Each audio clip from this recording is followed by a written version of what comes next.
until the Arab Spring happened, and our hopes went really high, like we want to get rid of this brutal dictatorship that lasted for 30 years in Syria. 30 years. The constitution, imagine a constitution can be changed in a matter of 30 minutes. The president, Hafez al-Assad, died in 2000, and the constitution addresses the president age should be not less than 45. And his son, Bashar, at that time was 34 years old. In matter of 30 minutes, the whole constitution, the constitution of the whole country was changed. The age was changed to be exactly 34, exactly as the age of his son, and he became president.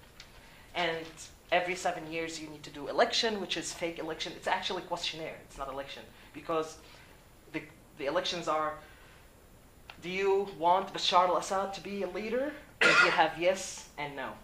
That's the present election in our country.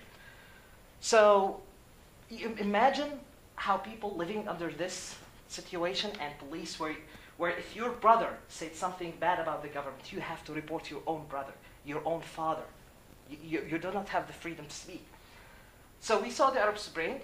We get our hopes really high, like finally we can get rid of this dictator. But he was more smart than everybody else. He wanted the civilized revolution to be armed one. That was his main goal. Because the whole international community was condemning him. Because he's killing people, he is doing a lot of brutal killing and massacres. I came from Homs, where the first mass massacre happened after Daraa. And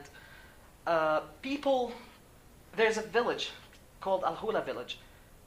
The Hezbollah militias that are supporting the regime at that time, they went to that village and they literally slayed every single person there.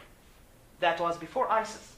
And I've been told a story that from people there that they see a little girl. And I'm sorry for this strong expression. They saw a little girl. And they slay her brother and tell her, wait, your turn is next. And that's how brutal was Hezbollah and Assad regime.